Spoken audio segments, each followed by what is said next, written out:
Cristos at Ground Zero, Grenfell. Firstly, I'm so happy you're okay, bro. Thank you very much. And the community loves you. And from now on, you'll be able to speak and, you know, tell the story that so many haven't lived to tell. And so, firstly, I wanted to ask you,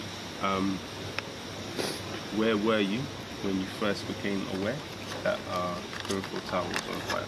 Actually, in my bedroom, listening to some watching TV, and I heard some banging on my door, but I didn't really penny in it, really and truly. I didn't, because if you don't phone me or I'm not aware you come to my house, I don't open my door for no one. So it wasn't. But how I got aware of it is when the alarm went off, and then smoke started to come into the room, and I started to hear noise at the back of my house. That's when I realised something wasn't right. What floor do you live on? I live on the 15th floor. And so what was your first thoughts when you realised that there was serious fire? My first thought was, I need to get out of here. I need to get out of here. I need to evacuate and get downstairs. That was my first thought. Right. And what was your first action? My first action was to open the front door. Right. And when I opened up the front door, I was confronted by a thick, dirty, smoggy smell of smoke, and that's when I just closed back the door again. Right. And that's when I rang the fire brigade. I rang them about 5, 6, 7 times, different ones, trying to get advice on what to do. And they was telling me basically that you need to go through there, because they didn't say it in that kind of aspect, but basically they were saying that the building is just very bad. Right, because the story that we were getting outside is that they were telling people to stay put. Is that not correct? Yeah, but when I phoned them, it was a little bit later. It was a little bit later because I was in there for 3 hours. I actually got out at 3:30 or something. Right, so even though your first thought was to get out, you did stay put for about 3 hours? Yes, exactly.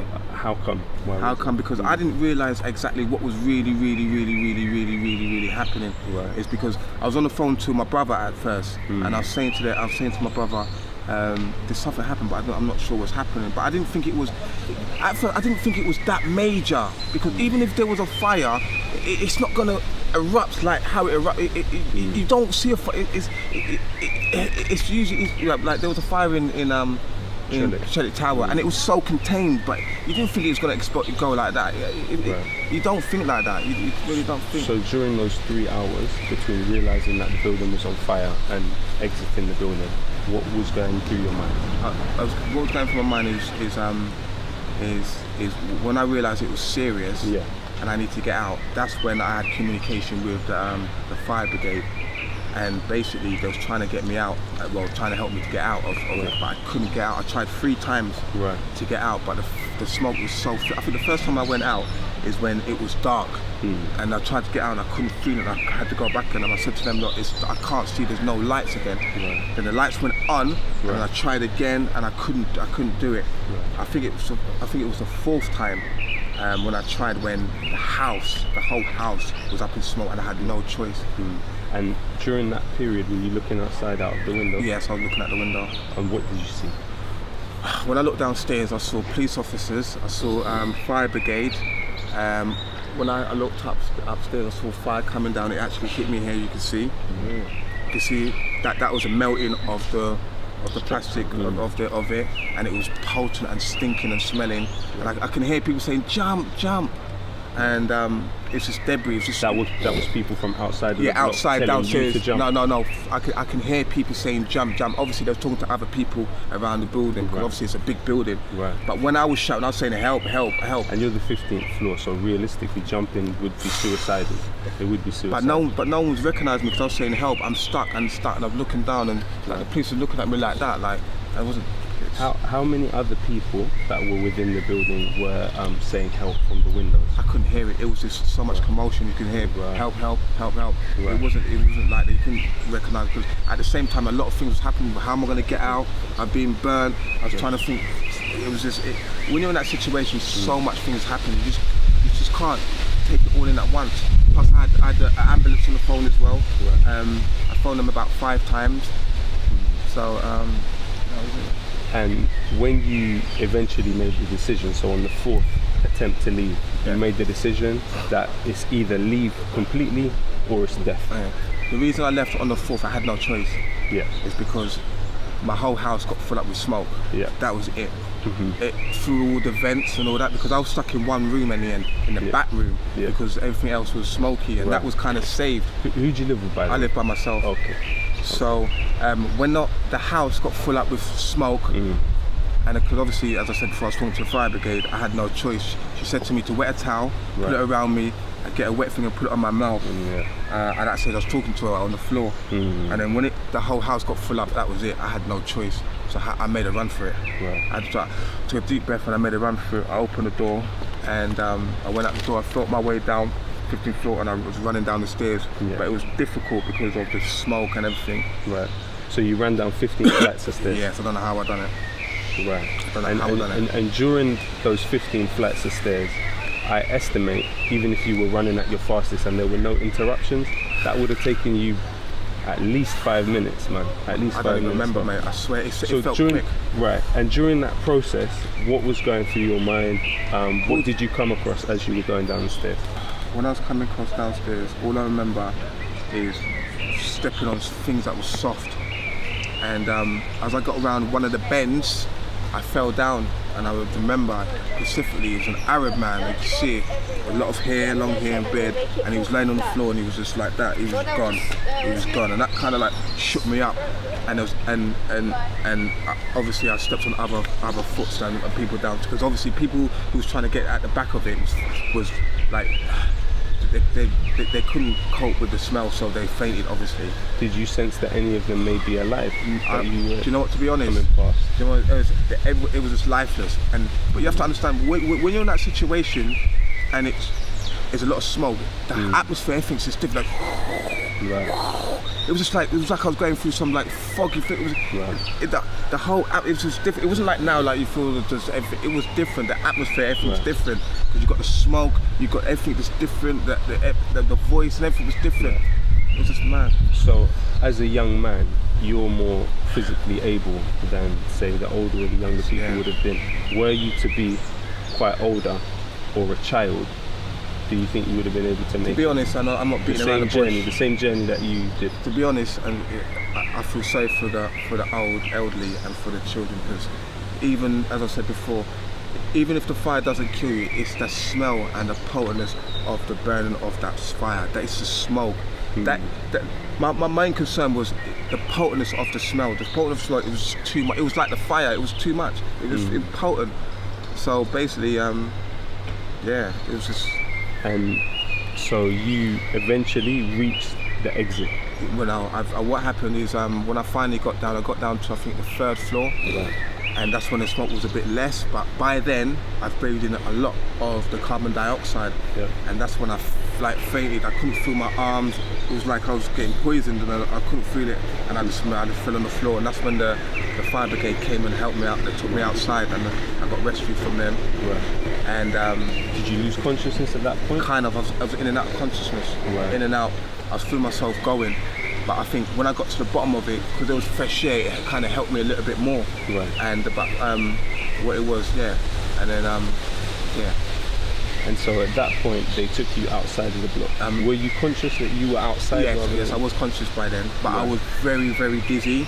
I couldn't feel my arms, I couldn't feel anything. It was like I was weak. And then at that stage, all I remember is that they took me down a few more stairs, like they held me up like that, because I couldn't feel my body. And then when we got to the bottom, then we were confronted by police officers with riot shield. And then they had to take me under them because there was debris falling down. So they rushed me out, they carried me out, and then they cut off my clothes. Then they started to put the thing inside me. And so they took you directly to hospital? Well, they put me on the floor first, cut off my top. Took off me, because at that stage I couldn't breathe. The prison,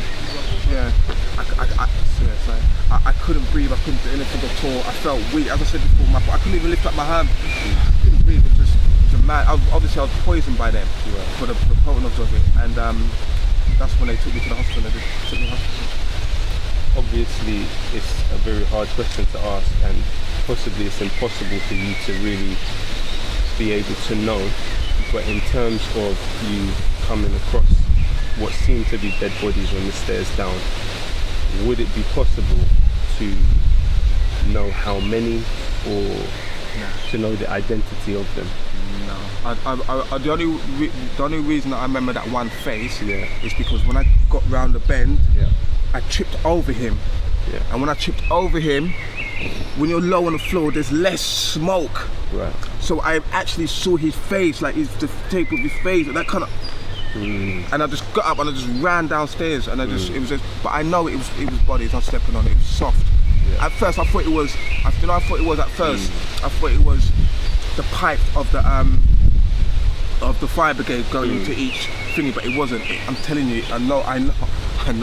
Right. And your neighbours, what do you know about their condition, and what did you know about what was happening? I don't know anything about the neighbours, but I know about specifically one of them, which I got told because my girlfriend's mum knows him, and got information that he lived there with 3 dogs. He had a son, and he had a daughter. Apparently, they all got out safe, and I'm hearing 2 stories. Like he went up to go and get his daughter or the dogs, but he never came back out again, and he's dead. And he loved his dogs. Or I'm hearing 2 stories, but I just heard from it was actually his dogs he went to go and get, and he never came out. That's it. So in the period when you were then taken to hospital, how long was the period that you were on the ground? How long was it between exiting the building and going to hospital, would you say? On the ground, I'm just everything. I'm just trying to fathom it, because I went with other people as well. Right. But they were calling us by different legal terminologies, like P1 or P3. He's a P1, he's a P3. That's just legal jargon. So I was a P2 or something like that, where I had toxin in it, and there was other 2 P1s in it, 2 Asian women, and I think say about half an hour, 45 minutes. But by then they were inserting me with things, trying to clear out the system. Do you know what hospital they took? Yeah, it was St Thomas's. St Thomas's. Do you know how many other people from Grenfell went to St Thomas's at that time? I don't think there was that much. The woman was saying, but on the ward I was in, I was by myself, and when I was in the main bit where they take the blood test off you, because basically what happened is they took blood tests off me, and it was so high, so they had to bring it down, and I had to flush it out. I was on one of those things that you take a breather to clear out, and they had to put water in me as well. So when they were trying to flush it out of my cells and all that, because it was all in my cells, And so, how long were you in hospital for? I was in hospital. I got there about 5, and I got out the next day about 6 o'clock in the evening. 6 o'clock. Yeah, that's when it stabilised. And what was the first thing you did? The first thing I did is got my girlfriend to come and see me, and my family to come and see me. Yeah. And I just went off with my girlfriend. Right. and how aware were you of the magnitude of what had happened? Obviously, you'd seen to be honest, that we from the outside. I'll be honest with you. Only saw. I'll be honest with you, and I'm not going to stunt it. I'm traumatized. I was crying a lot in the hospital. Every time I think about it, I'll be honest with you. I'm a man. I'll admit it. I'm not stunting or fronting. Actually, I'm traumatized. I was crying a lot. I saw a counselling woman in there as well. Every time I think about it, or visualize or feel that predicament I was in, like helpless, powerless, helpless, and it's gonna affect me. I know it's gonna affect me, and I'm a man to admit it. I cried a lot thinking about it, and other people. It was just traumatizing. I'm not gonna lie. It's traumatized me. In terms of the building, in your estimation as a resident of the 15th floor, was the building ready for an incident like this? It was ready for an incident to happen, but it was not safe. Right. It was not safe. There's nothing about it that was safe. In what way was it not safe? Safe in the fact of that the alarms went off a lot later. Right. I think I was told there was no sprinklers. There meant to be some sort of sprinklers, and I think that one fireplace,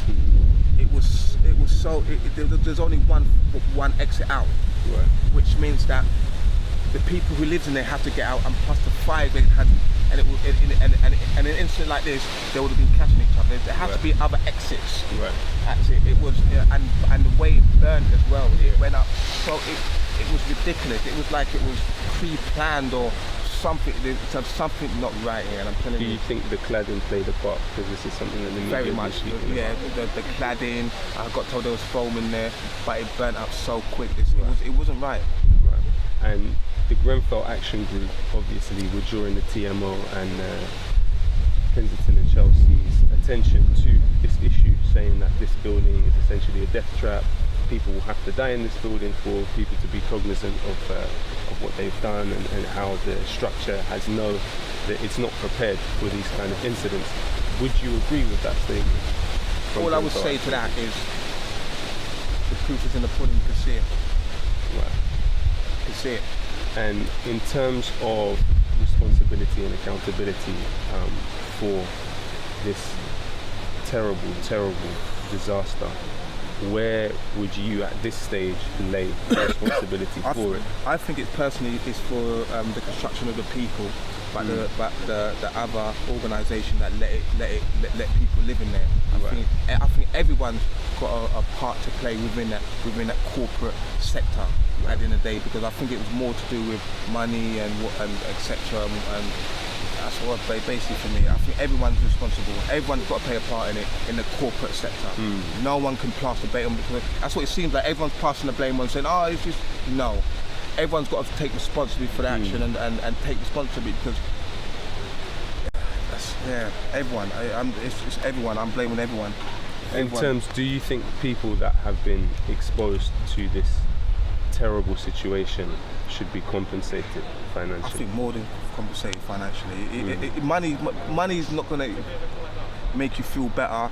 It's not going to clear the mind. Yeah. But it will help you settle out and try to get on with your life and try to move on. Yeah. But more than that, I think it's more mental. It's all in your head. It's mental, because for me personally, the images and all that, it's really affects me. Every time I think about it, it makes me, you know. And in terms of other people that you know and love in the building, that we know and love in the building as a community, are you aware of their situations? Are there people who you may want to make an appeal about, that are missing, that you'd like to know about? To be honest, I've only been in there for 2 years, that building. Right. And I know my neighbour because she's my girlfriend, but it's not like I knew anyone in there directly, but I said hello to certain people. So I don't know their name, or certain people I go to the gym with. I didn't know that, because I'm someone who keep myself to myself anyway. I'm just a hello, goodbye, how are you, smiles and all that. But I just hope that I just hope that, I don't know, I just want to say, I just hope that, you know, that everyone's safe and everyone gets through this, because this is a tragedy. It's I don't know, I just feel sorry for every single individual going through that. And it's something, because at the same time, we know each other from 2012, so about 5 years. So while you have only lived in this building for 2 years, you've been around Ladbroke Grove. Standard. As someone that knows Ladbroke Grove, as someone that knows its history of diasporic brilliance, of creation, of this is where Bob Marley recorded Exodus. You know, this is where Frestonia, they wanted to claim for independence of the United Nations. This is Mangrove Night, Darkest Hour. How do you think this will affect the psychological state of Ladbroke Grove? It will vary. This incident. How would it affect it? It would affect the people a lot. How would it affect them? It would affect them in a lot of ways, because you have to understand this is a serious incident, and I don't think that people will forget this in a short while. It would affect a lot of people, because you have to understand is a lot of people lost families, friends and all that. It's a atrocity. It's you can't forget it. You can't forget that. It's something. It's just, I don't know. You can't. But it's going to affect the community for a little while. It's going to be like a smell that doesn't go away for a little while. But it's just. And what lesson do you feel that we need to take from as members of the community in terms of dealing with each other? I think I think what today has shown or the last few days has shown is that the community coming together is something that you don't really see that much, but you see every individual's human beings coming together, and you can see that love. It has no corporate infection in it. Corporate people believe that we need corporations to help us. We don't need. If we come together as a nation, which proved it, we all helped each other. Everyone put in that, and I think that kind of uplifted my spirit as well, saying that we can, as a nation, stick together and whatnot.